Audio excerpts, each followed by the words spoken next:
In the building. Better guard your grill. Guard your grill where your mouthpiece at. They're throwing bombs in the shot.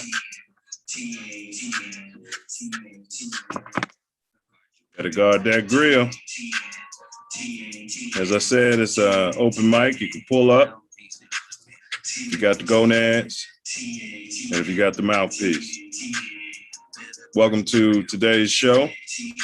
For those who may not know, this is our format. We skim through Bears news, any Bears updates, stuff Bears. And then we go ahead and we hit over the, how about them Bulls? A lot of Bulls news these days. Skim through the Cubs and the Sox, if there's any updates, of course. And then we flow through our weekly hot topics. And then the hottest topic tonight, who made the Chicago Bulls all-time starting five list? Who? Don't feel like something's wrong. All right, music, please. All right, so we got our resident Silverback in the building. TATN, TATN. What down, fool? What down? What's up, my brother?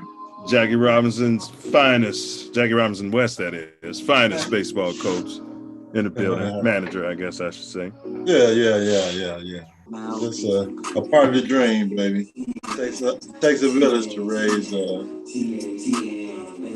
these young men to be the stars they are. From all the volunteers at Jackie Robinson West Baseball League. Happy Thursday. And absolutely, bro. They say the shorty that's not embraced by the village will burn it down to the ground to feel its warmth. African proverb.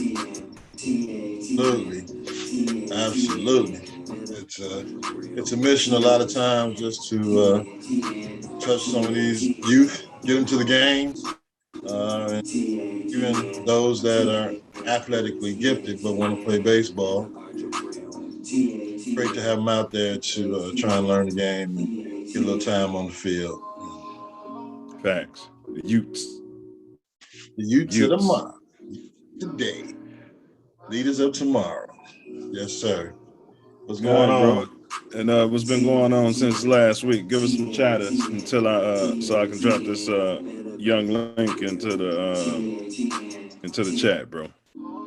Man, just been watching, a few sports events. We'll talk about a little bit later. Unfortunately, the steering of the Bulls, where we're going into this playoff week next week. So, we'll touch on that a little bit later. Just enjoying life in the shy. Waiting for this weather to break. Started baseball today. Got a victory for the North Side Club, and the South Siders play tomorrow in Detroit. So I'm excited. Usually the beginning of baseball means warm weather. Yeah. So hopefully that's coming this way. It's 45 degrees in the shy today. Little rain, snow. That's the weather. Unfortunately, the kids got to play in until it warms up. There's no year-round baseball here in Chicago. I mean, there is. It's training year-round, but we can't set up games because we're in a northern Midwest city and state, which is a disadvantage to some, and it's an advantage to others once they get out on the college market. Because, the kids that come from these cold weather areas, they excel in the Big Ten and the Big East and all those areas where it doesn't warm up until almost the end of the college season. So. Yeah, I guess the Hawk ain't having that wintertime baseball unless you're getting indoors, huh? Yeah. Yeah, it's funny to see that. Over the years, a lot of coaches would go get those players from California and Florida, usual hotbeds of baseball, and bring them into the Big Ten, and they get there and they realize, hey, this wasn't what they promised me. It's freezing here, so they started recruiting players from the Midwest, Chicago, and they can handle that cold weather. Yeah, those West Coasters and those Miami players, they'll come to the Midwest like 1, maybe 2 years, and they get right in the transfer portal. Right in the portal. Yeah, this isn't for me. Yeah. Let me go find some place where I'm used to the weather. Which makes sense. Plenty of schools in their area. Yeah, it's a different beast up here in the Midwest, in the North and the Northeast, as far as playing ball. And they the Hollywood glamorizes the wintertime. They rarely show when that hawk is hawking. Right. Well, it was hawking today. I think the sun came out for about 7 minutes, and then the rain hit, a little bit of rain, and it got a little colder, than the sleet hit, and then a couple of snowflakes hit, and people running around, with hoodies on and jackets and no socks, and I see all kind of madness at my place of employment. Like they're standing outside because they gotta wait, and yeah, it's cold out here. Yeah, it's April in Chicago. But it was cold when you left your house. You could have turned around and got a sweater or something. A damn coat. Yeah, 45 degrees. True that. I digress. All right. Yeah, everything's good in the show. All right, big ups to the Hawk. All right, we're gonna go ahead and jump into it, bro. So as always, we're gonna start out with how about them Bears? And then there was some chatter about Ryan Poles' position, the pole position on the wide receivers, the fact that he hadn't brought in any big name free agents. You got any Bears chatter? Just like I told you a few weeks ago, you got to be patient with what's going on in Hallis Hall. There's not really a big splash you can make with the wide receiver. You don't want to just jump out there on his first big contract, go to a wide receiver unless you're getting Devontae Adams or somebody that the cheetah is a star. Well, the trade for the cheetah was absolutely ridiculous. The Bears didn't have a draft capital anyway. And, that's an old regime's way of plugging holes, is by making holes in the future. And Ryan Poles wants to go about it a different way. He wants to set up his team through the draft and make sensible decisions, which he's basically been making while he's been the general manager for Detroit about it. Yeah, when he clapped back to all the chatter, because they're real quick to criticize, the melanated GM, real quick. But he said, well, I think the cheetah, they got him with a second round pick. He reminded everybody about Alshon Jeffrey's second round pick. Like, he listed many of your top receivers. He's like, they're finding them in the second round, third round, And so it sounds like he's going to address it. And this year's draft is deep at the wide receiver position. Right. So you don't have a plethora of picks. So, you want to go about this smartly. Do you think the Bears are going to win next year, challenge for the Super Bowl next season? Facts. So why give away the farm when you don't have to? Yeah, and I think it'd be a good experience for this quarterback just in time, get another year under his belt without the superstar receivers going to come in there demanding the ball, give me the damn ball and all of that. He can learn how to, get more comfortable comfortable with in the offensive system, throwing the ball in 40-mile-per-hour winds off the lakefront. You got to run the football. You got to get some offensive linemen and run the damn ball, running right down your throat till you can't take it anymore. I mean, it's working fine in Tennessee. And that's been the position. He's not like some of these other GMs that, keeping everything tight to the vest. He's told everybody, he told the ownership, he told the fan base what his goals were. And you're right. And he's sticking to it. Yeah. So, if you want to be lied to, if you want your GM to disappear after the draft or the season starts, that guy's gone. So I hope we got a GM that will be accountable for his choices and his decisions, and let the fans and the city know what's really going on. He's got a couple of years to try and figure out what would make this team successful, and if it doesn't work, it'll be somebody else in the seat. You got to roll with him until he makes a mistake. Yeah, I mean, I would concur with all of that, bro. I would concur with all of that.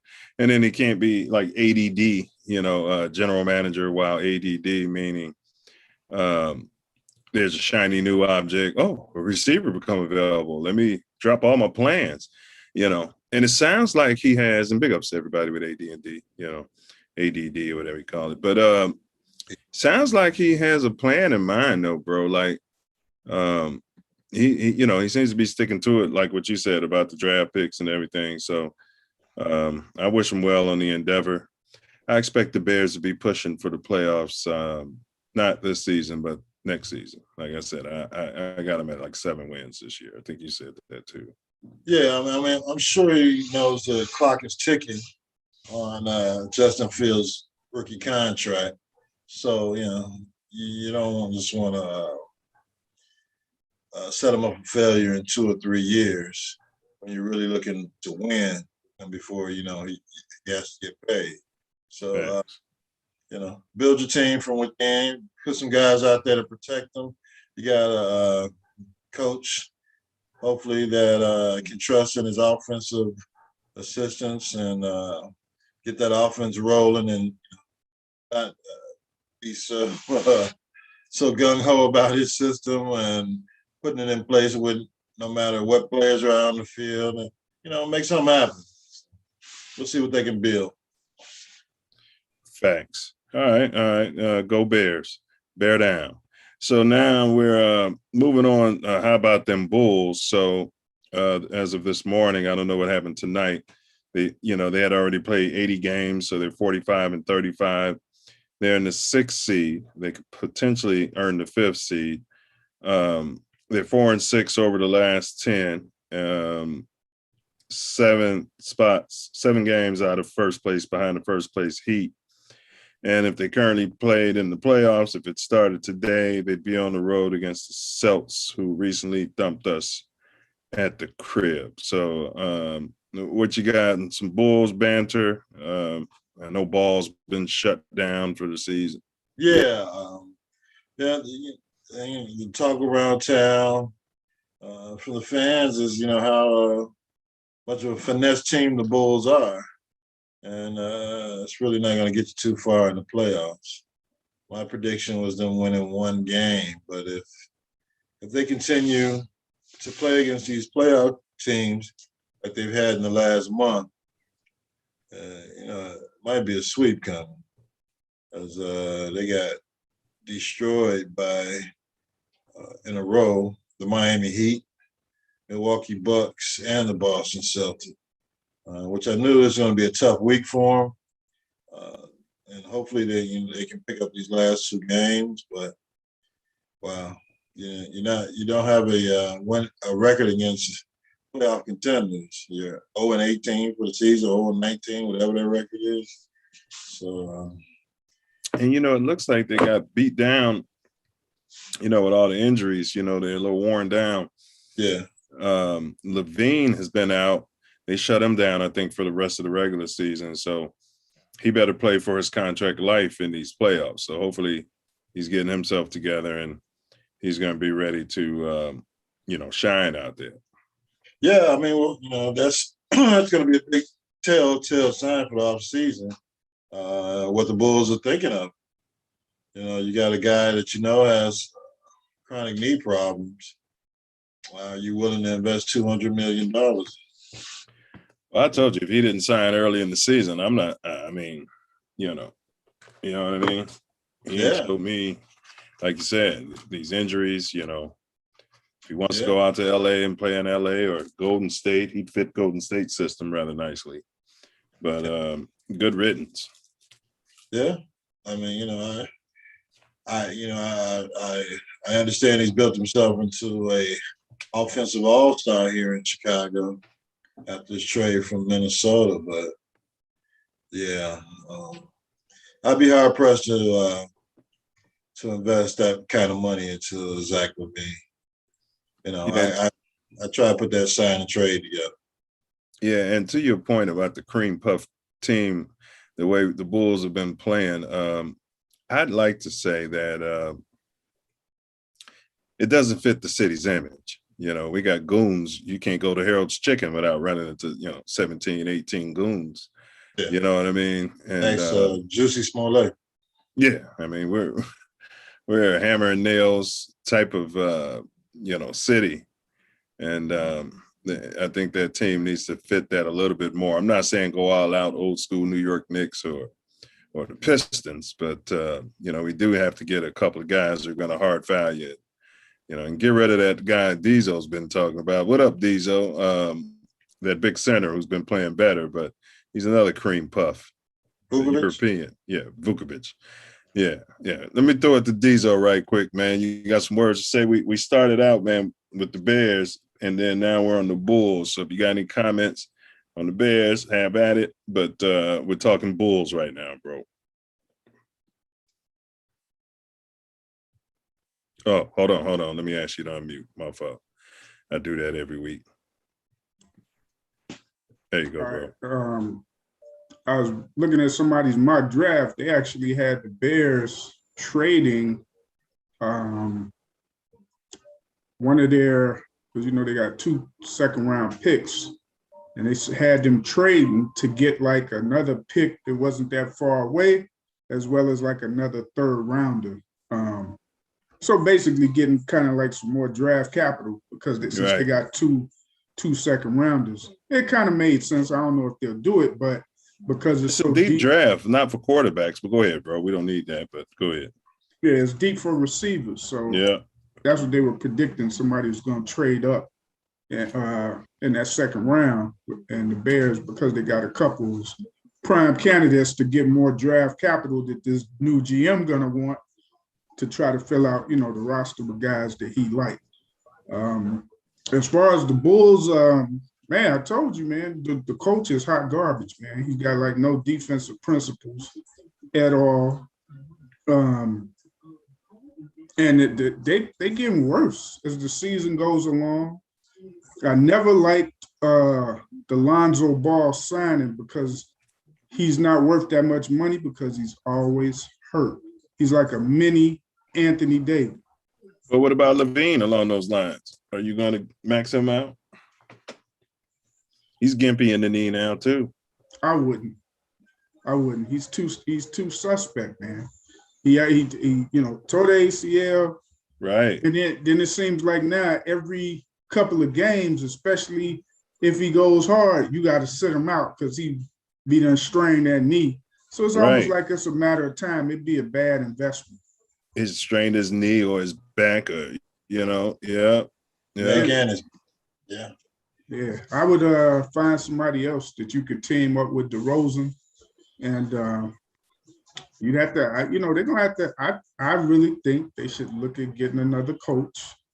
I wouldn't sign LaVine. They stuck with Ball, but he good, but he just always hurt, man. He's too young to be that hurt with the petty kind of injuries that he has. I call them petty, but stuff like a meniscus. You're saying it could be degenerative, like what was that running back for the Rams? And he's out of the league now. He was good too. He was always dressing him. Ty Gurley. Yeah. So I don't I don't know. Phew, they spend a lot of money on ball, man.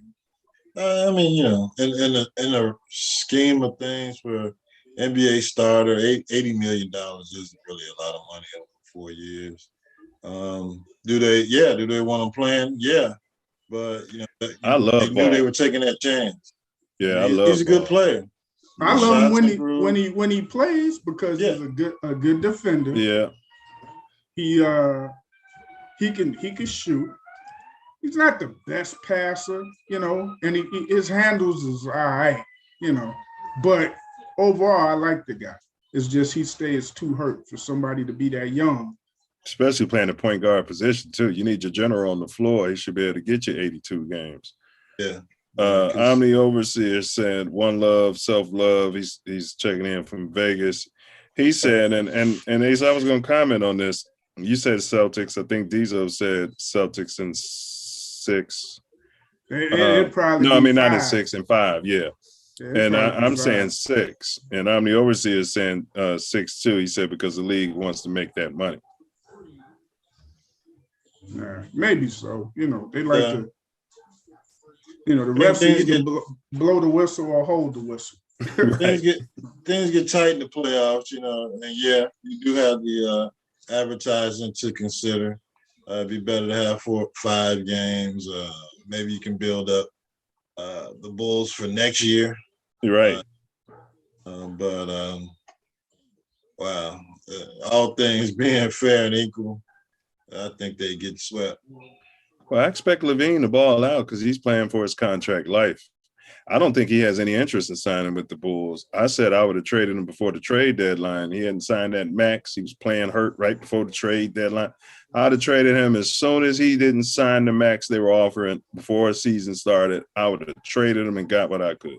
This how you know his condition ain't good, because nobody sits during a contract year Right. like he's been sitting with injuries, with soft tissue injuries. Right. And the Bulls, they don't want to overpay him. They like, nah, we ain't about to overpay you.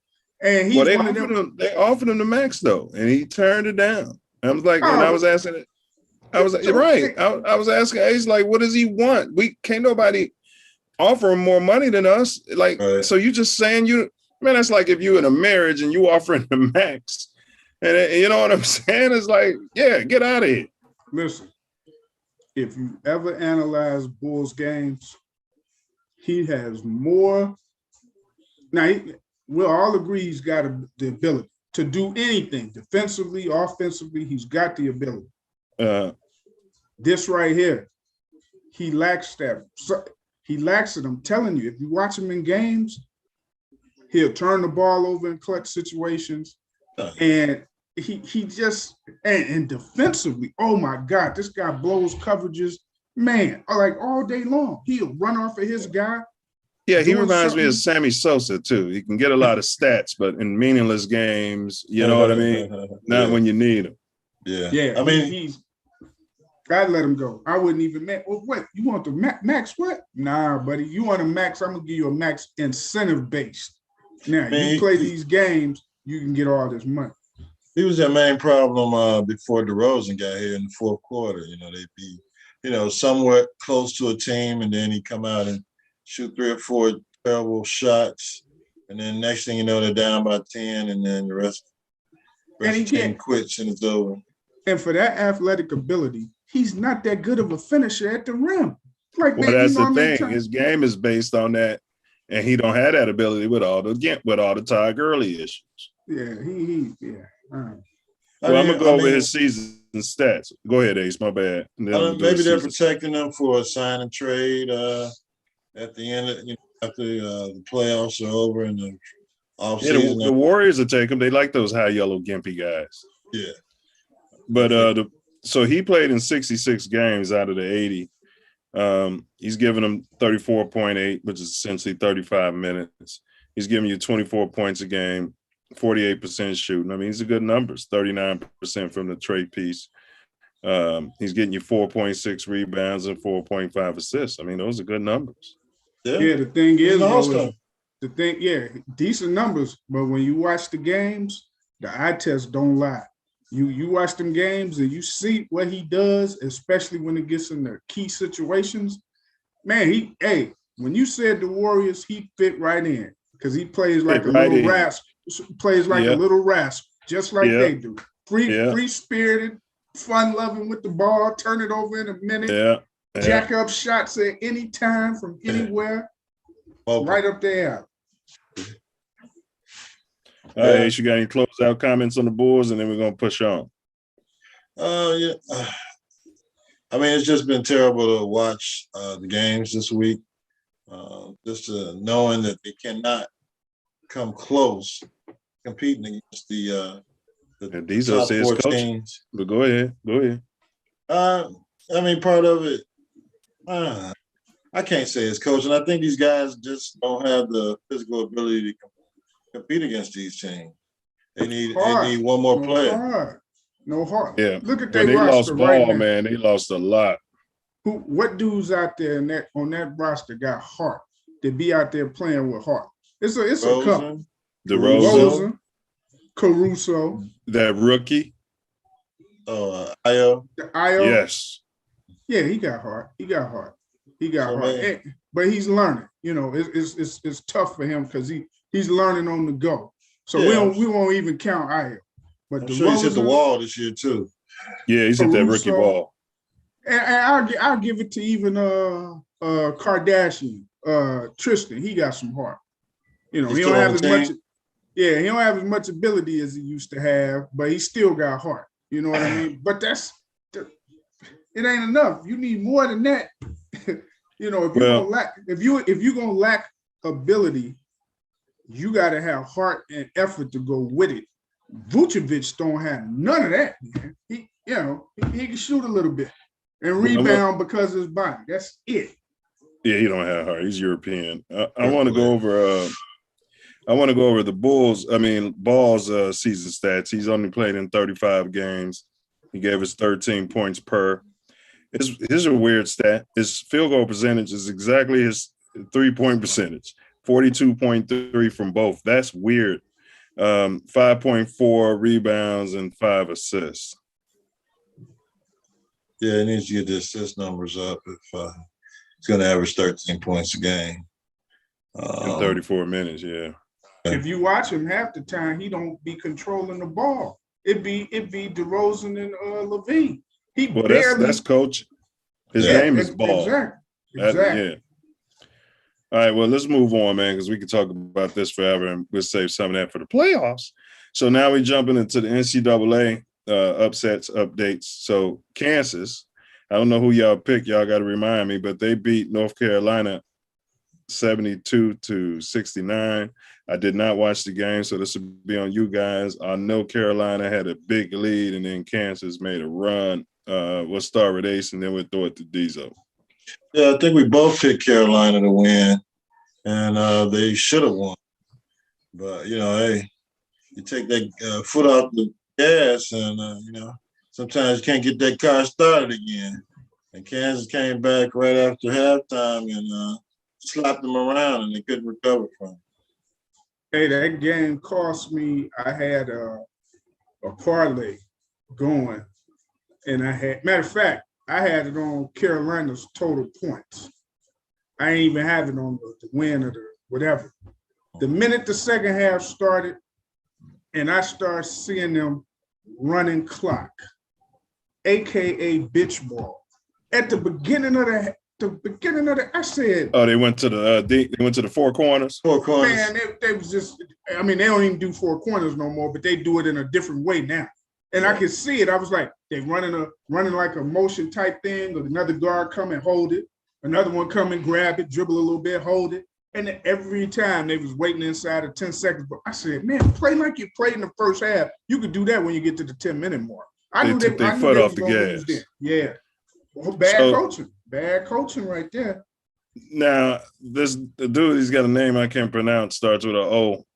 He got the MVP. He only had like 14 points, 5 boards. Like, that was weird. Yeah, because it wasn't no one. He was like the only big man. I think he had a bunch of fouls too. And they quit.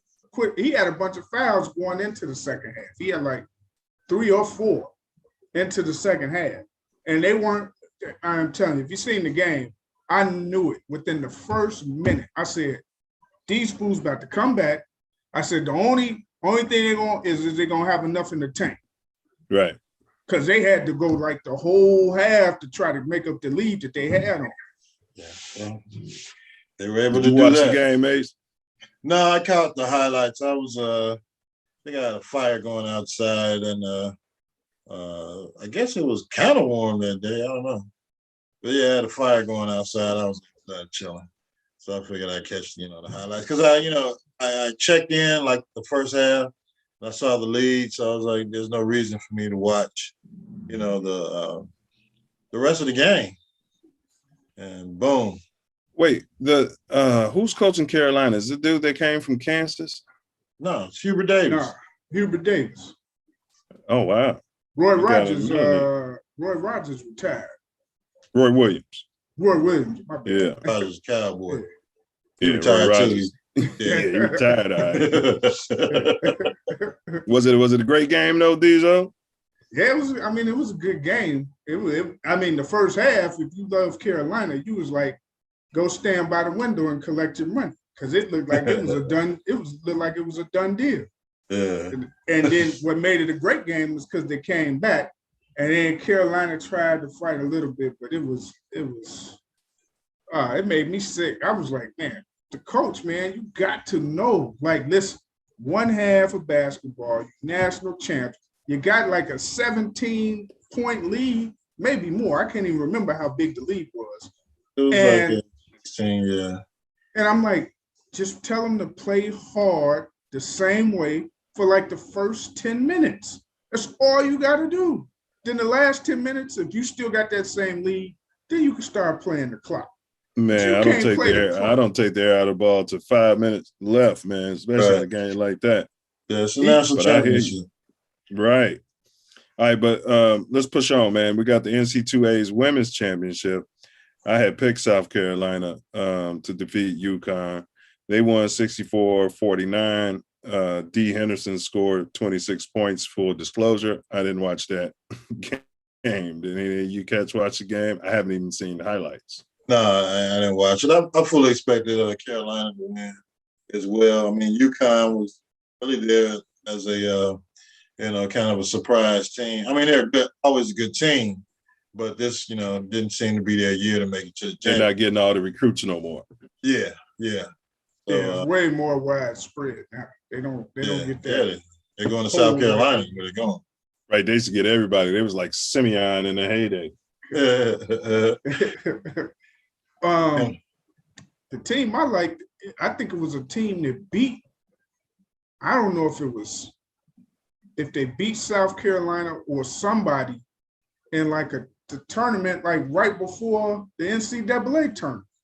But heck, I don't even think they made it to the Elite Eight. Whoever that team was, they was playing the hell out of them.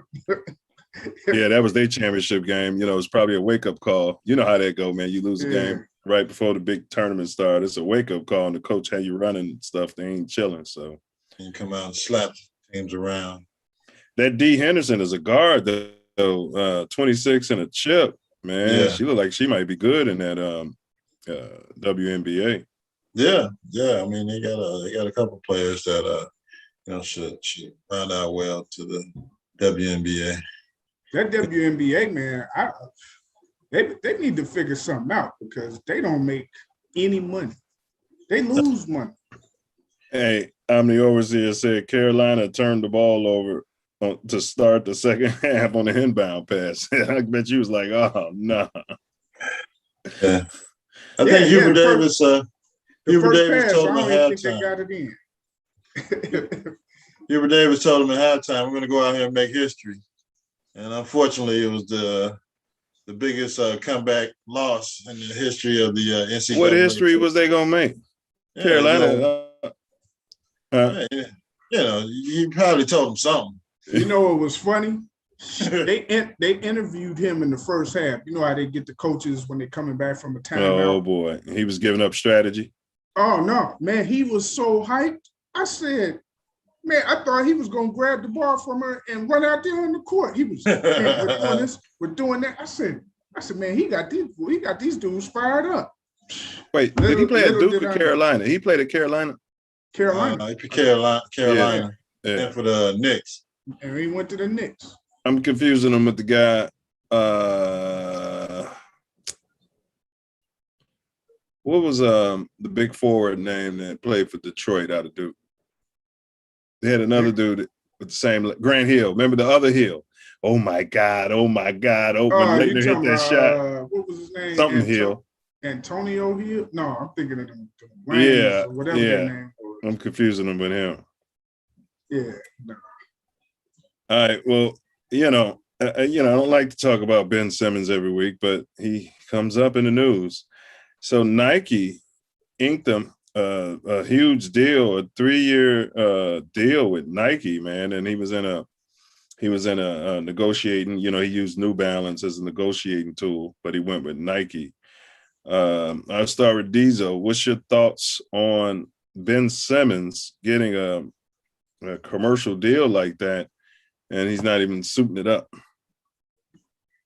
Hey, if you can finesse him and hustle him, go right ahead, man. Who wants to wear his shoes? But go ahead, bro. Like if I was a kid, but go ahead, bro. Go ahead.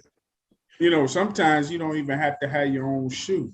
You can just be wearing it for the company right. or somebody else. So right. In his case, unless the shoe looks like extraordinary, who's gonna be like, man, I need to go get them Simmons, them Ben Simmons, dog. And he ain't even wearing them on the court. He's wearing them on the sidelines. And one more note, when you bring up shoes, somebody should tell Anthony Davis the shoes that he wear, whatever brand they are, you need to switch. You need to wear some shoes like we used to wear in the 80s and 90s. Some real high top shoes. He need to play golf. Man, have you looked at the shoes that most of these guys wear? They ain't high tops at all. They like low cut shoes. Yeah. Like no wonder they be spraining ankles and breaking toes and feet and different bones. Bad knees, everybody. Yeah. Man. Yeah, but no, I wouldn't. If he can finesse him out that money, go ahead and get his money. I can't knock him for that. If they willing to give it to him. Yeah, I mean, it's it's a matter of your agent. You're only as good as your good agent. I mean, you talking about Kim Kardashian's mom? Yeah, he got what's her name, Chrissy Jenner or whatever. The momager. Yeah, he got her to negotiate the deal apparently for Nike to pay this guy who's already shut it down for the year. She probably said, "All my daughters will wear your shoes on the red carpet." Okay, and he don't even date the daughter no more, do he? Who knows? No, she'll get back with him as soon as he gets back on the court. Back on the court. That's how they roll. No, wait a minute. Wasn't he with the one that Devin Booker is with now? Yeah. I wouldn't be surprised. Devin Booker's hurt too. Mm-hmm. But the daughter that's with Devin Booker was with the Kardashian force. Kardashian, the young one, the billionaire one, is one of them. But she was with Devin Booker before, and she was with another light-skinned dude in the league before him. Yeah. So that's 3. So you see a pattern right there. What kind? They got to run the whole NBA. Mm-hmm. Yeah, you got to be black and rich to date a Kardashian. Absolutely. Yeah, I mean, I think Nike had the precedent of Zion. So I know they got plenty of money. I know Jordan Brand is making them plenty of money, but but they signed Zion. Go ahead though, but they signed Zion before. Like Zion was playing. Yeah, but he's not playing now. How's his shoe doing? Yeah, he needs some new shoes too. Yeah, same thing. We knew when he tore his shoes at Duke on the court, and his foot can't stay in the shoe. You may as well put him in some boots on the court. Man. Yeah, but I want to be clear. I'm not pocket watching. I'm happy when any brother inks money, but that just seemed real weird to me. If I'm an executive at Nike, I'm sure they had some tough conversations in that, in the conference room. Well, maybe one of the Kardashians got some pictures of a Nike executive in the, or gave one of them a handy J. They ain't the smartest hunk of junks in the galaxy. When they messed up, Steph Curry did. They kept, when they was meeting with Steph Curry, they kept calling him Stephon. Yeah, and they were showing up late, missing meetings with him. And hey, Stephon. He's like, oh, what? Yeah. They said we'll see what happens. I mean, he's right. a little guy. There's no show, no call. He needs us. We don't need him. We don't need him. Hey, and old boy finessed the whole deal for him not to sign with Nike and sign with Under Armour. Ken Bazemore. Yeah. Yeah, he did. Yeah, he did. All right, so next hot topic. Tiger's back, pun intended. Will Tiger play will Tiger play in the Masters? And if he does, what does it mean to the PGA? I'll start this one out with Ace. I believe he played today. I heard a highlight. So I think I think he is playing. What it means to the PGA? But Augusta. It means damn money. That's all Tiger is. He's a walk-in cash register for television and in the golf industry and whole. I mean, from clubs and Nike. to shoes and watches, everything Tiger touches makes money. So yeah, they want him out there. Shit, if they can get a cart exception for him to ride around in a cart, I'm sure they would. They gonna do that. But Tiger what's his chances of winning at Augusta? Will he make the cut? Well, I watched it. I watched it today, and he's only like 4 shots back, but man, he missed a couple of putts, birdies. It was like right there. Is this the Masters? Yes. Or just a warm up? No, it's the Masters. He played 3 warm up rounds, 9 holes each for the past 3 days.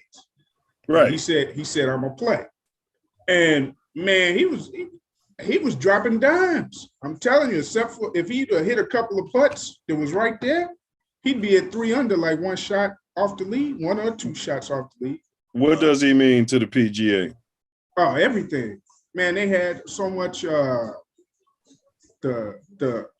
if you would have seen how the people were watching them in warm-ups and everything when they were doing these practice rounds, and then today, it's just a different excitement.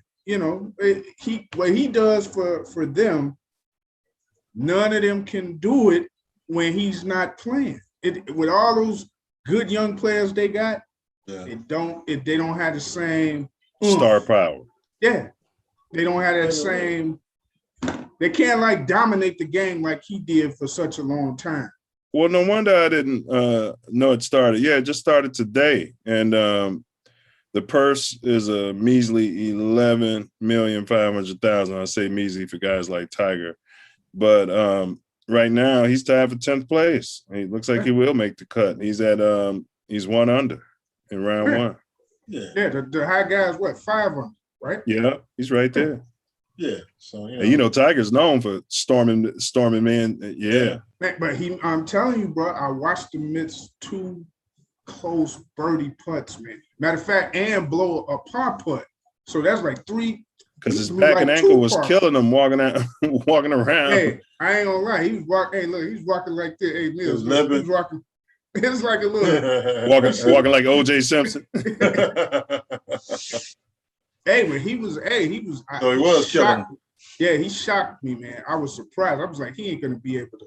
And he was doing it, and he was like, I was like, well, these other players gonna start just blowing him out. Nah, bro. He know that course front to back. And he intimidates those other golfers. Yeah, absolutely.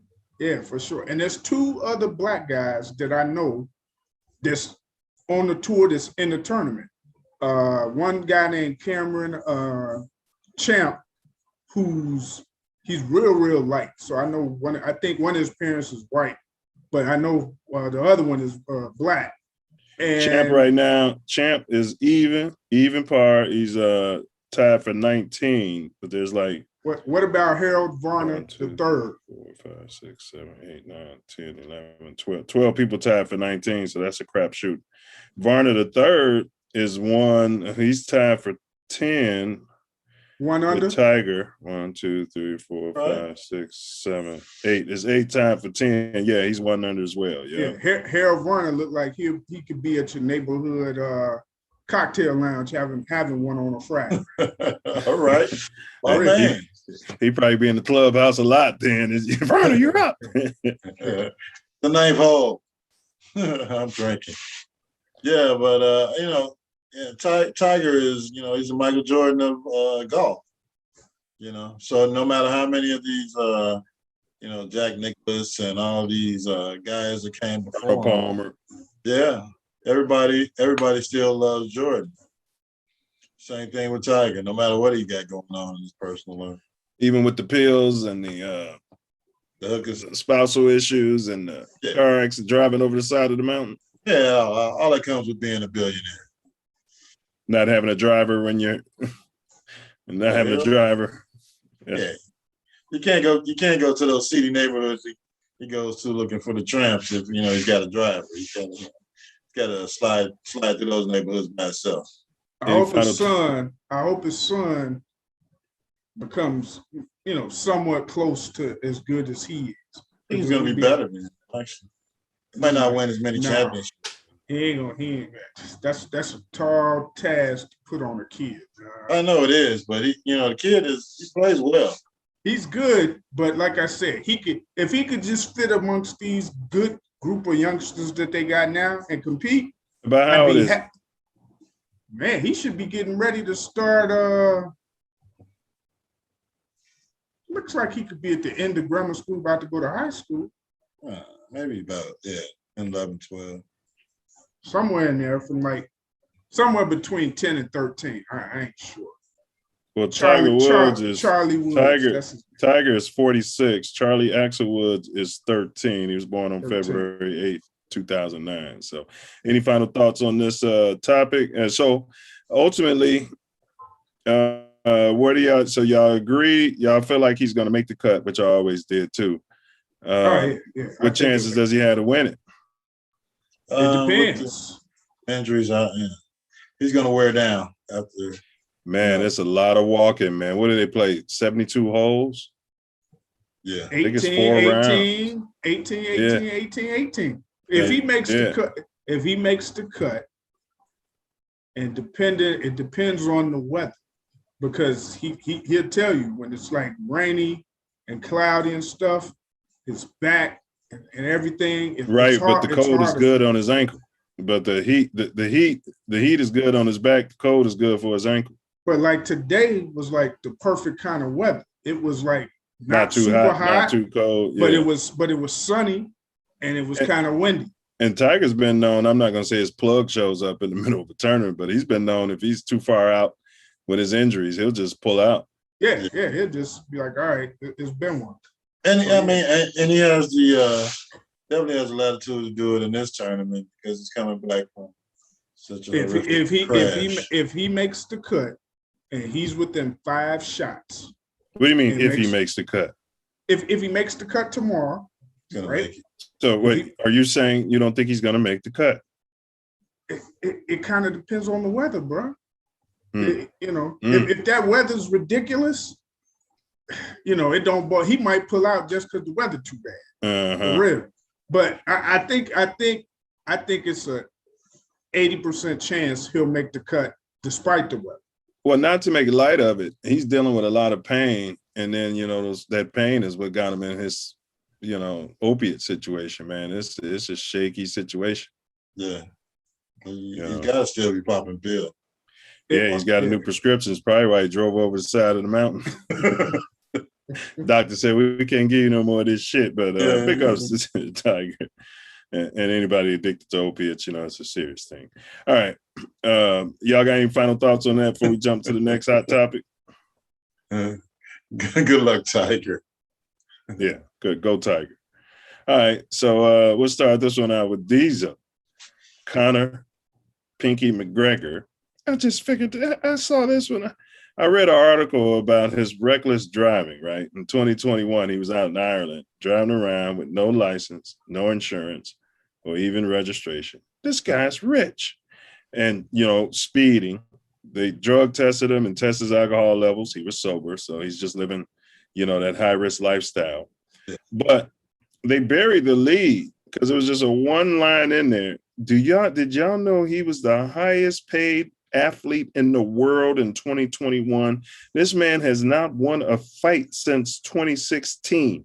Diesel, I'm gonna throw it to you, and then I'm gonna talk about white privilege. I know you don't like when I talk white and black, Diesel, but I have to. Oh no. See, when you talk it and it's sensible, bring it. And that is the epitome right there. That's the travesty. It's there's no other reason that man should be getting paid that much money. He's not anybody in the world, more than the soccer players, more than LeBron, anybody, more than we name a white boy, Tom Brady. Yeah, go ahead though. Go ahead. Yeah, my bad. It's who if you went to minorities, most minorities, they don't care about Conor McGregor, do they? Do most minorities care? Maybe might have a part of the Spanish population. Yeah, a lot of the Spanish people love him. They might like it. But as far as like blacks and stuff, he doesn't entice us at all. You don't entertain me. Yeah. No. I can't believe it. I can't believe they give him that much money. I mean, I did like he can't. I don't know if it was last fight or one fight he came into, one right before he showed up in the Rolls Royce and was walking with his wife and had a nice finely tailored suit. Went right in the ring and got his ass kicked. So he's got his leg broke, didn't he? He got his leg broke. Yeah, against Cormier. Yeah, got his ass kicked. So, he's entertaining he's building his character. His brand is making money. So whether he wins or not, really doesn't matter. His character is bigger than life for, these video games. And back in Ireland, he's the Rocky Balboa of Ireland, this fictional character. So, it's a matter of what you negotiate. They said he earned $8.6 million per minute in 2021. That's more than Tyson. That's absolutely ridiculous. But hey, white power. Yeah, he's one of those guys too, man. He is one. I don't know what's in his heart. I don't care what's in his heart, but he's definitely one of those way to the alt-right guys. And he called you the N-word in a minute and think he could fight you. The drunk Irish. Yeah. Think they could take you and you just light them up with your hands. This ain't no ring, boy. You better get it. Trying to choke him to death. And he's 135 pounds or something. He's at the Irish bars drinking and fighting with those guys. That's probably why he doesn't have a license. Denmark made $37 million in that year, and they claim his net worth is $200 million. Wow is right. All right, y'all got any closing thoughts on this topic before we get to the hottest topic, and that's the Chi-Town Bulls all-time starting five. And I'm gonna let y'all know I'm gonna be pulling up some numbers and some stats as y'all bring up y'all team. All right. But any comments on this Pinky McGregor? Nah, we ain't giving him too much time already. A couple years, we won't have to hear his name anymore. That leg will never be the same either. All right. So we're going with the Chicago Bulls all-time starting five. Mine I put on the cover of this link. So I had D Rose at the 1, Michael Jeffrey Jordan at the 2, and it broke my heart to put Scottie Pippen at the 3 because he's a hater. Scottie Pippen is a hater, and I'm starting to feel like he's overrated. Hey, you remember I wasn't as high on Pippen for a long time in his career. The headaches took me a long time to get over the migraines, but I had to look at who else we had. So I had Pip at the 3. D-Rod didn't play long. I struggled between D-Rod and Horace Grant. He bitched his way out out of my team, so I went with D-Rod at the 4. And then I had to settle in with Luke Longley at no, I'm just joking, with the A-Train at the 5.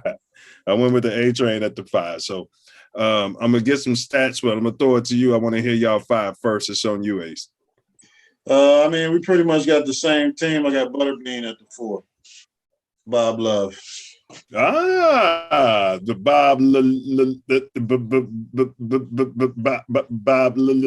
Love, huh? Big ups to everybody who studies. I think you're buffering. You're buffering.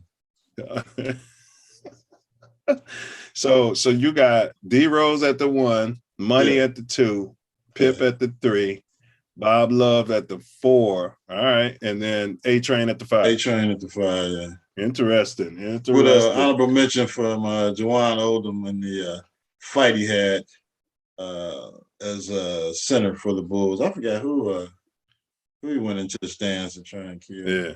Yeah. All right, Diesel, it's on you. Your top 5. This is a starting 5, so they got to play each position. You know. Let's see. Let me see. Kyle Macy, Ray Mercer. Ray Mercer. Jalen Rose. Jalen Rose. What's the one? Corey Benjamin. What was the dude name though that gave us some stuff in the playoffs and he got beat up by a YouTuber? Oh, Nate Benjamin. I was at that game. Corey Nate Robinson. Yeah, I was at the game. That was a hell of a game. Now, here's my thing. Jerry Sloan and D Rose. Did Sloan play the point guard or the 2? Yeah, you can't forget about Sloan. Yeah. Sloan was tough. I'll check it out. Nails. Tough as nails. Yeah, I'll check it out. But hold on, I'm gonna check it out. But you got to pick your 5 before I give you these stats. That's my dilemma because I'm trying to figure out between him and D Rose to make the top 5. Wait a minute. So if he played the 1, you're gonna pick him over D Rose, and you hail from Simeon? Man, Jerry Sloan was a beast, man, as far as defensively. I agree. He could score and stuff too. He's in the Hall of Fame. I'm trying to fit it out. Yeah, man. That's tough. I could put like a asterisk for both of them. You could put. Did he win MVP? No, he ain't win no MVPs. I don't even think MVP was that valuable when he was playing, even though it was. But like A-Train, we taking him from his ABA years. That's when he was his best. When he came to the Bulls, he was on his downward trend. He was washed up pretty much. He's still the best under the bed. Pick your 5. Yeah. We're not analyzing our 5 right now. You're to pick your 5, and then, you know. So, yeah, I'm going to have Jordan, Pippen, Rodman, Artis, and, I'm probably go with Jerry Sloan. All right. So our differences is at the 1 and at the 4. Not you, but me and Ace. Let me get on cam here. So those are the ones we need to analyze here. And Ace said Bob Love.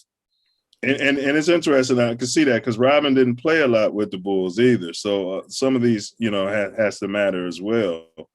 You know what I mean? He how many seasons did he play with us? 3?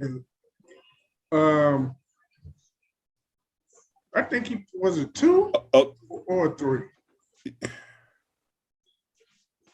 He played in them 3 chips we won. Second 3. Yeah. So it was 3. So and he didn't play after because he went to they moved him. They didn't re-sign him after Jordan left, I don't think. So let's start with Bob Love. His highest averages in Chicago was, as far as points, I'd say his best 3 seasons were 69, 70, and 71. So in 71, Bob Love gave you 26 points on 44% field goals. He gave you 6.6 rebounds, 1.6 assists, and he gave you 39 minutes, and he showed up for 79 games. In 1970, he gave you 25 points on 44. Hold that thought. he was wearing canvas Chuck Taylors back then, wasn't Yeah, they all were. he? Tight shorts, you play almost 82 games wearing them canvas Man, Chuck wasn't none Taylors of that with money guaranteed. You had to show up and punch that clock. no Yeah. support, Yeah. and they wasn't getting hurt. And so insurance in the off season. Right. So we're going in cars. So we're going to give you his career stats. 18 points, 42.9% field goals, 6 rebounds, 1.4 assists, and 3 steals.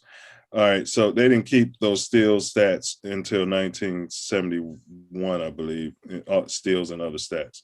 So now we're going to do D-Rod. Dennis, and I'm only going to do his and we got to look at how many years he played because that should matter.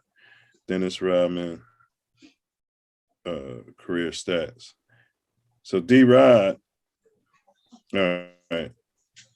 He played with the Bulls 95, 96, and 97. And his highest point average was 5.7 in 96. His highest field goal percentage was 48%. That was in 95. 3-point percentage, he was 11% in 95 and 17% in 97, but 26% in 96. Now, D-Rod on the rebounding gave you 15 rebounds 1 year, 16 rebounds, and 15 rebounds another year, and he averaged about 3 assists. His career stats are 7.3 points, lower than Bob Love. His career percentage is 52.1. That's higher than Bob Love. His rebounds is 13.1. But again, he only played 3 seasons with the Bulls. So from what you guys heard, who would you slide in at the 4? But he got you 3 rings. He played on 3 championships, and you know he was instrumental. Michael Jordan said he needed a goon, and they went out and got him. See, the thing that your stats don't show Defense. is the eye test. The eye test says Rodman got high energy, quick jumper, extremely quick jumper, not a high jumper, but a quick jumper, which is the worst. And he was a master manipulator. Master manipulator. And on the other end of his temple, he was mentally unstable, which all equates to greatness when you put him with them dogs on the defense that we had. And you got to worry about defending Jordan and Pippen coming at the rim. He's loose for offensive rebounds with that high energy, man. It's something that you can't, a stat won't show. Not to mention his defense, he could guard all 5 positions, man. And remember, we taking the player from when his prime. So you taking Rodman when he was about on the Bad Boys' second championship, how he was playing then. Him. I got to mention, he only played in 64 games his first year with the Bulls. He only played in 55. Maybe he had suspensions, all type of stuff was going on. 55 in the second year, and he played in 80 and 97. Like I said, on the other half of his head, he was mentally unstable. So you got to throw that in there too. But him being the way he was allowed him to gel just right with that team. I'm taking him all day. He's a top 50 player. Let me go back to Bob Love. Bob Love, I could tell he had to be a gun. Look at his assists. Look, he was playing with bums. And look at his assists. Yeah, and you know, he not giving me enough rebounds, bro. 6 rebounds a game. I don't know. You can't compare his rebounds to Dennis Rodman's rebounds. No, come on. No, but you can't. But he's a power forward, Ace. Okay, with the boys, he got 9 rebounds one season, average, 9 another one, 7, 7, 6, 6, 7. So like Dezo said, he was out there pulling. He wasn't down there, doing no dirty work.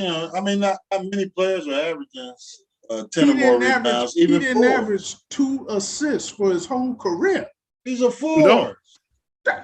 But he's scoring 20-something points a game. Yeah, you can't get 4. Hey, no, he never scored 27 points. He did that in 2 seasons, 25 and 26. But and what was his career assist? average is 18. His assists in those seasons was 1.5 and 1.6 and 7 rebounds. That tells you, because teams going to D you up when they know you score like that.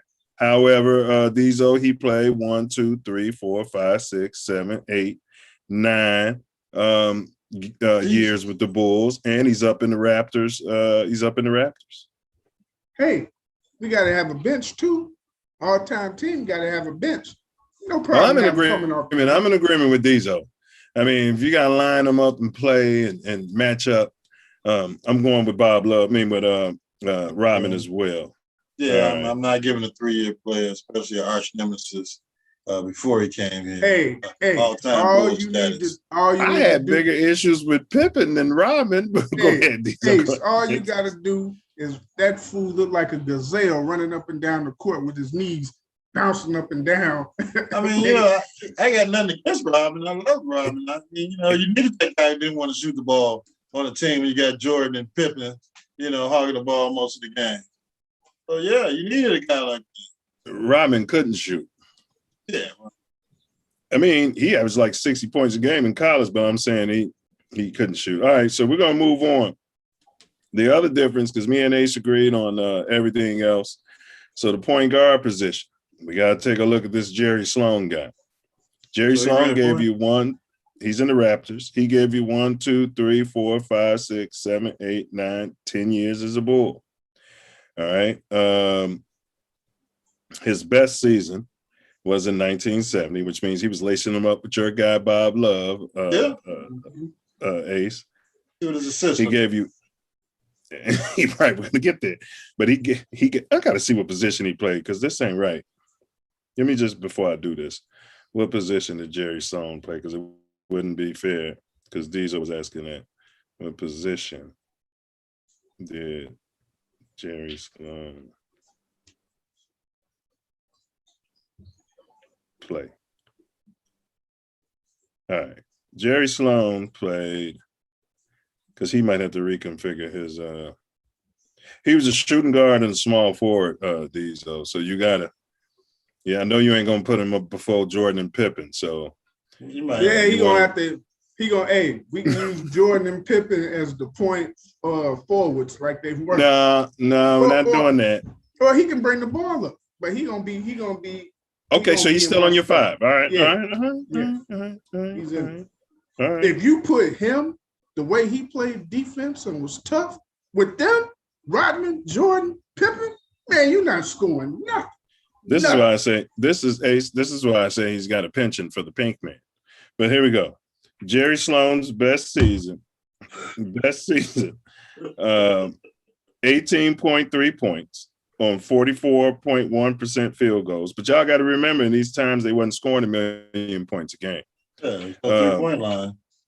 Yeah, all right. He averaged 8.8 rebounds. And Ace, you asked about the assists. He gave you 3.5 assists. Now, his career minutes is 34.1, which is outstanding. His career average, he had one bad season a year, his first year. But so his career average is 14 points, 42.7% field goal, 7.4 rebounds, 2.5 assists, and 0.5 steals. And you got this guy on your all-5. You got to look at yourself in the mirror. How many steals did he average again? 0.5. 0.5. Now we got to jump. But remember, they wasn't keeping track of that for half of the time. No, you're right. But I mean, we just, this is a discussion. Now we got to go to Derrick Rose career stats. Now D Rose, he gave you 1, 2, 3, 4, 5, 6, 7 seasons as a Bull. Played in 672 total games in his career. Okay, but I'll go through this. 66 games in 2015 for the Bulls, 51 games in 2014 for the Bulls, 10 games in 2013 for the Bulls, 39 games in 2011 for the Bulls, 81 games in 2010, 78 games in 2009, 81 games in 2008. His best season with the Bulls, he gave you 25 points. I thought his shooting percentage was better. On 44.5% field goals, 33% from the trade piece, 4 rebounds, and 7.7 assists, which is essentially 8. That was in 2010. 2011, he gave you 22 points, 3 rebounds, and 8 assists. Career numbers, 18 points on 45% field goal percentage, 31% from three, 3 rebounds, and 5.4 assists. Interesting. So basically, we got pretty much three full seasons out of him. After that, he was Lonzo Ball for the rest of his career with the Bulls. But you got 3 seasons out of Rodman. He's on your team. Yeah, but he that's wasn't what hurt. you're making Ace's argument. Yeah, but Rodman was signed in those seasons. He was here for them 7. You see what I'm saying? Taking up salary. Yeah, well, once he got that knee injury, he started staying hurt after that. So, He was hurt. Huh? He was hurt. He never healed. Yeah, that's what I'm saying. Once he got that first knee injury, then he got another one the next season on the other knee. And it just kept going bad. But, one person we haven't brought up is Norm Van Lith. What did he play? Norm. Hold on. We got the overseer.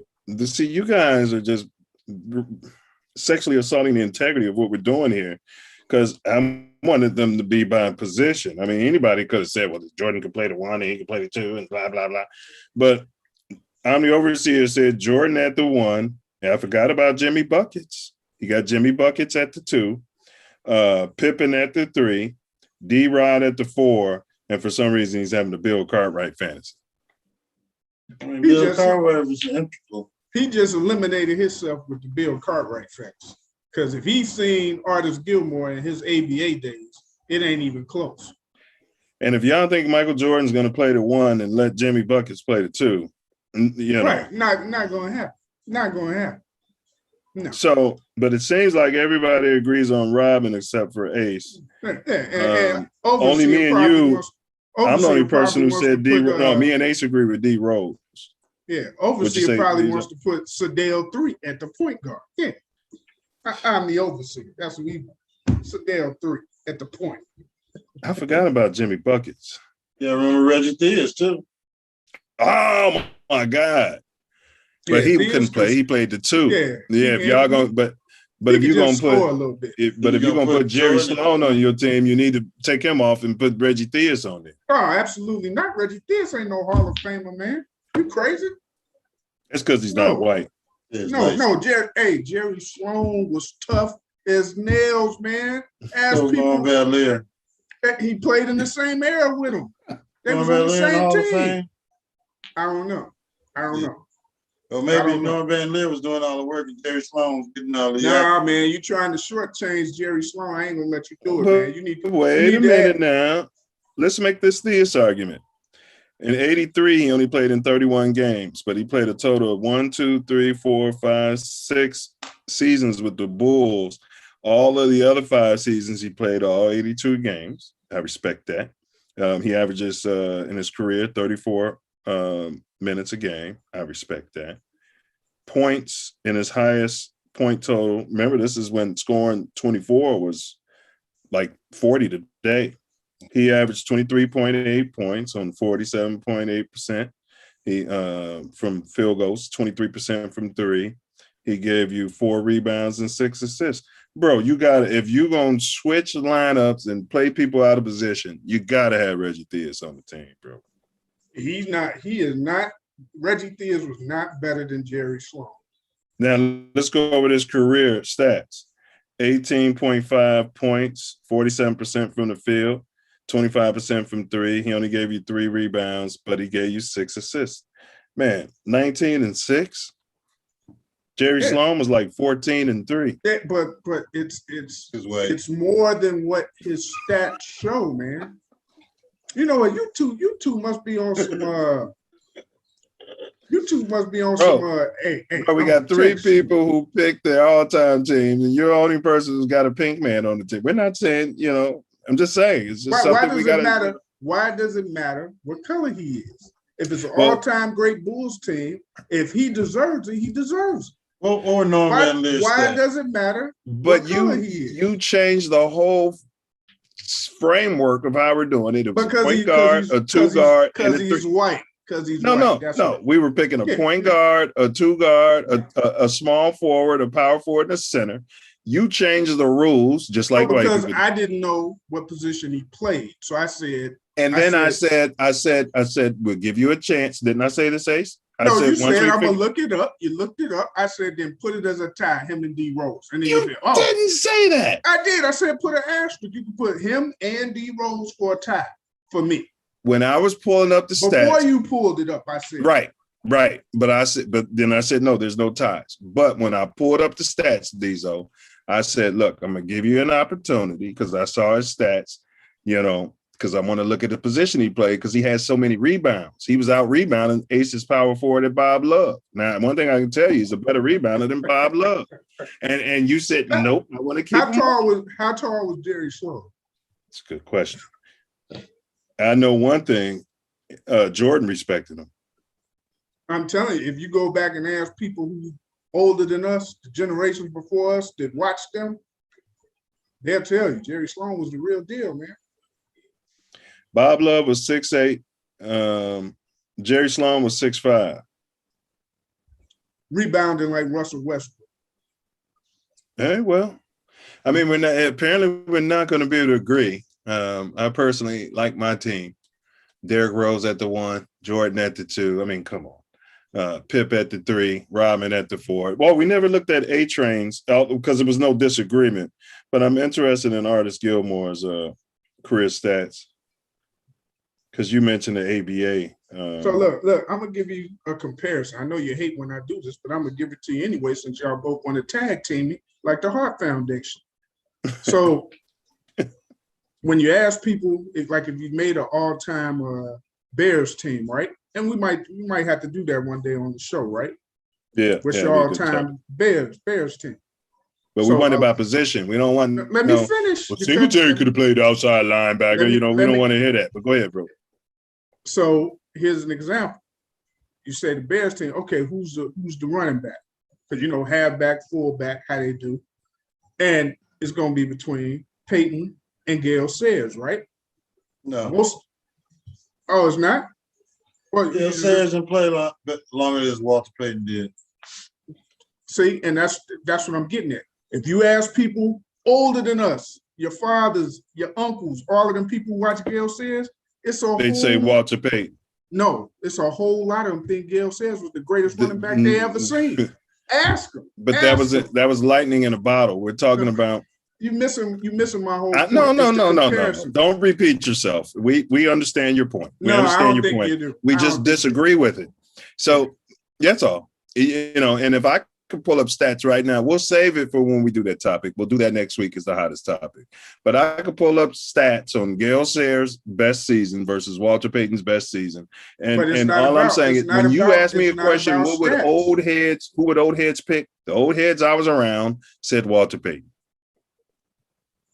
That's all. That's what I was responding. Okay. And the old heads that I know, they say Gale Sayers. Right. Yeah. Right. Yeah, he's the best football player to ever lace them up in any position. I know you would probably say Tom Brady or. No, I'm gonna let you say it. I ain't even gonna say no. I'm gonna let you and your butt buddy right there pick. Go both of you guys. Jim McMahon. Yeah. Your butt buddy. Go ahead. But listen, when we do this next week, it has to be by position, guys. We don't want this guy could play this and he was big, he could play the fullback. We don't want to hear none of that. We don't want to hear that. We want position. If you was a guard, you was a guard. If you was a tackle, you was a tackle. If you was a center, you got to pick the best left tackle. Not I'm gonna move the left tackle over to the right. No, that's not how football is. I mean, that's how it's done, but that's not how we're gonna do this. Same thing with the top 5 team. That's why we said top 5 team. We wanted. We didn't consider none of these current Bulls. Why would we? Yeah, I guess we. Yeah, none of them could be considered. I mean, DeRozan's he hadn't played long enough. No. So we can't agree. I'm the overseer. Your list is all over the place. You only got. You got. All right, no, you got Jordan playing the 1. I mean, yes, he could play the 1, but you guys. He did do the injury. Technically, he did during the season. Yeah, he did. He did. That's not his natural position. Same thing with Jerry Sloan. He doesn't want to play the one. Jerry Sloan wants to run around there, rebounding and pull it. But all right, well, yeah. All right, but we're gonna move on. We won't be able to agree, but I still think my team will whip you guys' teams. You know what I mean? Oh, I was looking at my team. Your team won't be able to bring the ball up the court. Derrick Rose is gonna blow past all of them. Man, Derrick Rose ain't getting past Jerry Sloan. He's not getting past. You hear this, Ace? We should have had Hugo on the show. Derrick Rose can't dribble past Jerry Sloan. Are you kidding me? Man, listen. Are you kidding me? They're gonna revoke your alumni card. Man, you ain't gonna even be able to show up to class reunions, bro. Hey, look. He probably calls it Chicago Simeon. I could pick 4 of them dudes to stick the point guard if I wanted to. I could pick Pippen, Jordan, Rodman, or Sloan. I got Pippen, Jordan, and Rodman on my team. Right. And they would lock Jerry Sloan up like they did Kukoc. They would take it personal. They lock Kukoc up one game. That's what they don't talk about. One game. All right. We're gonna say. I'm sorry. He's white. You don't like that. No, he played. He's European. He's European. No, he's white. You know, he didn't play defense. You don't like that. Yeah.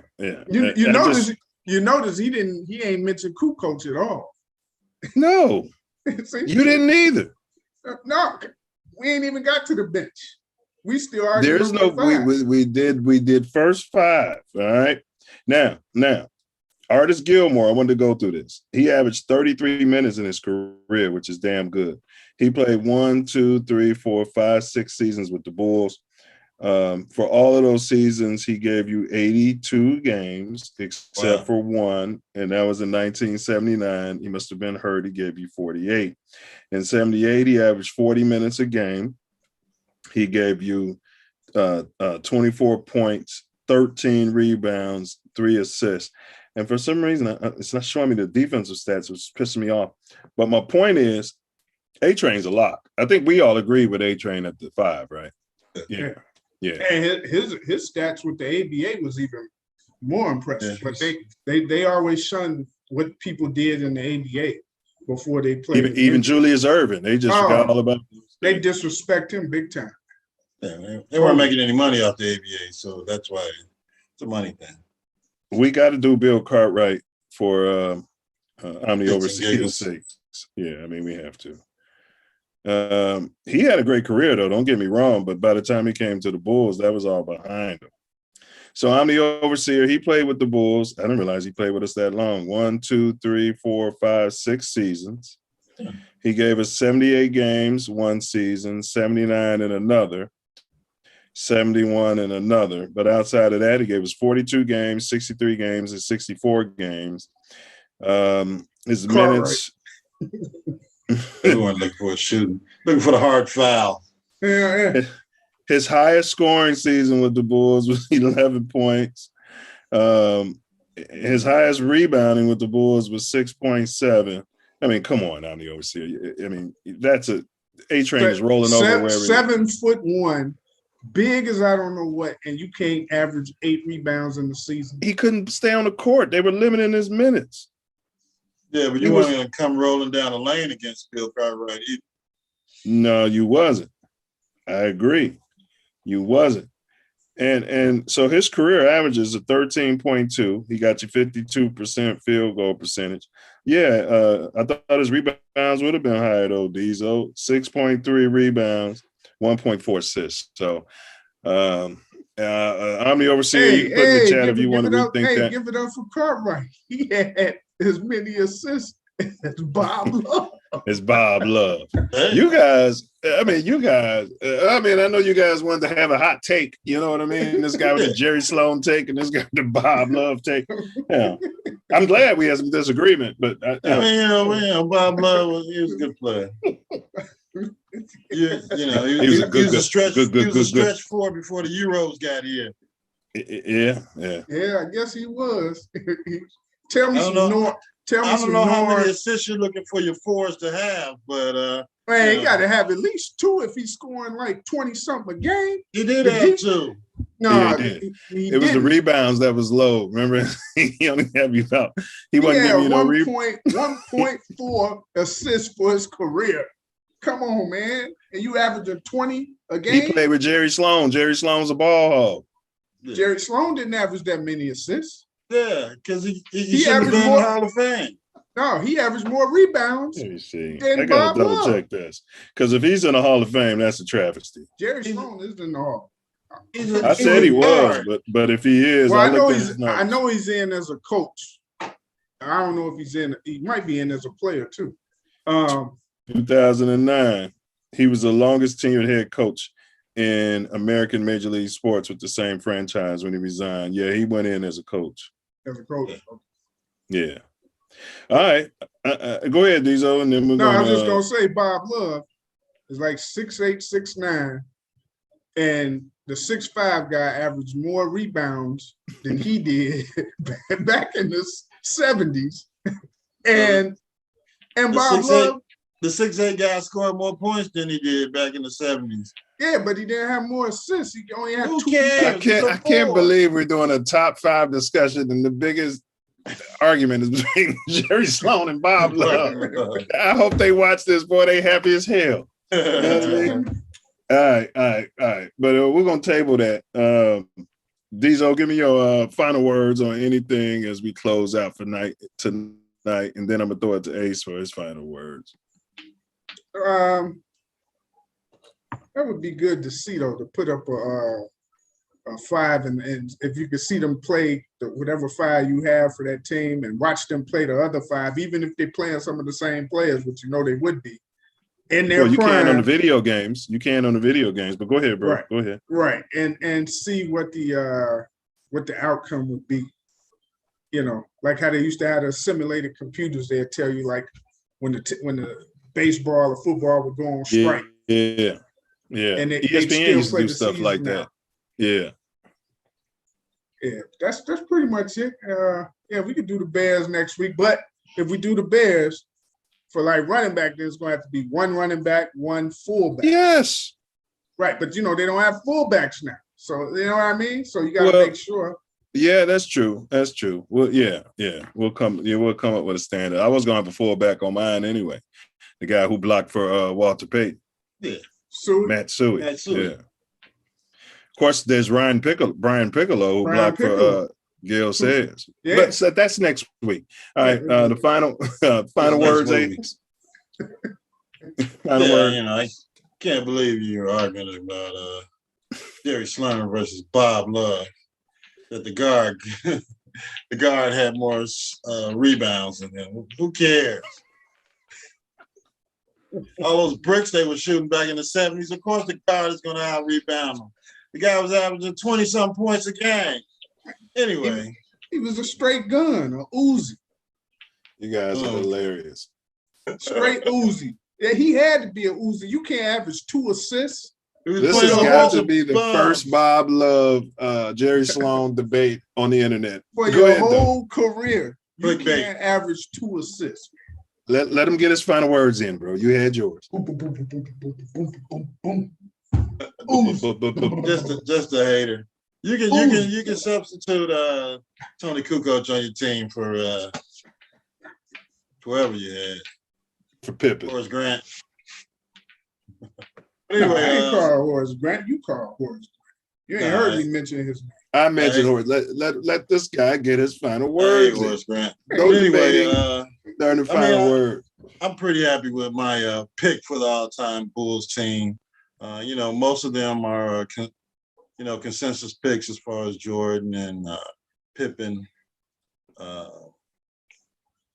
and A-Train.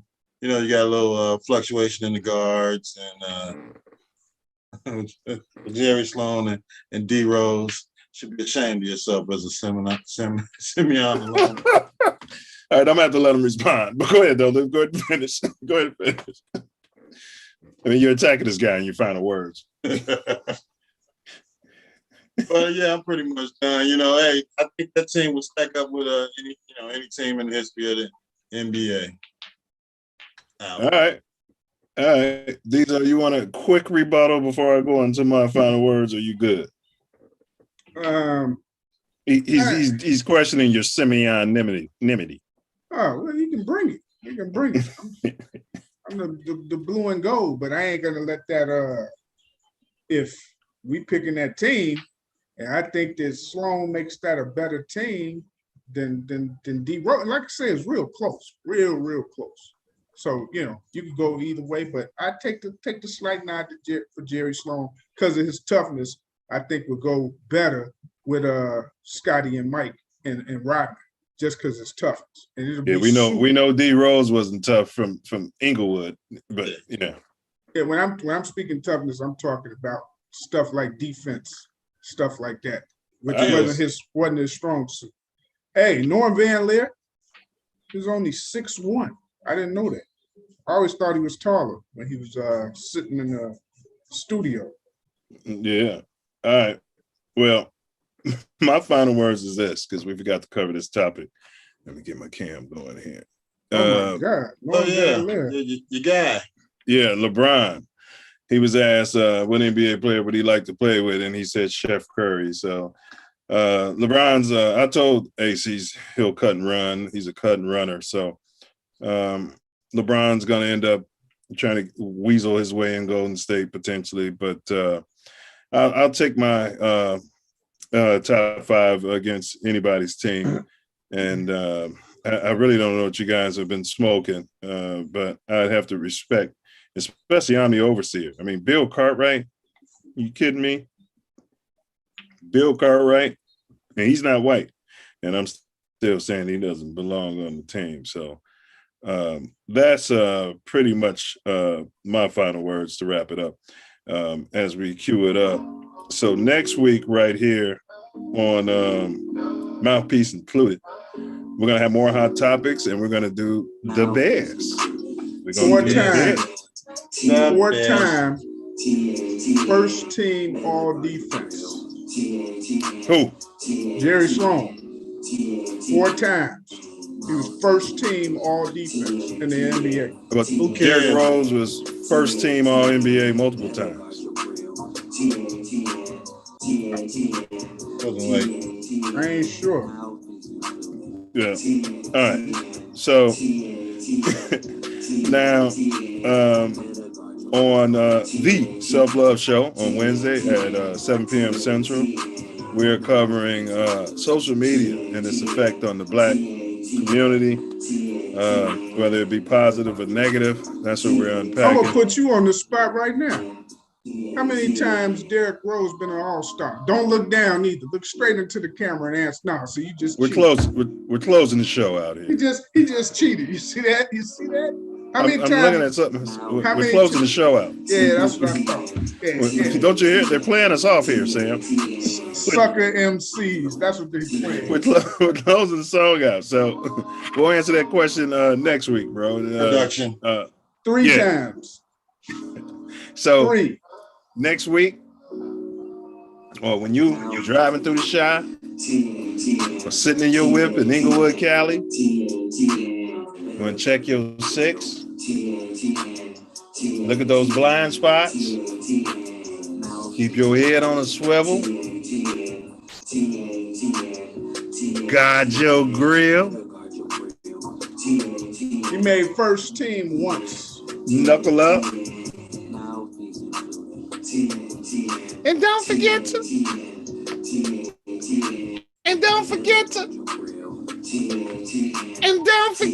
bring your mouthpiece.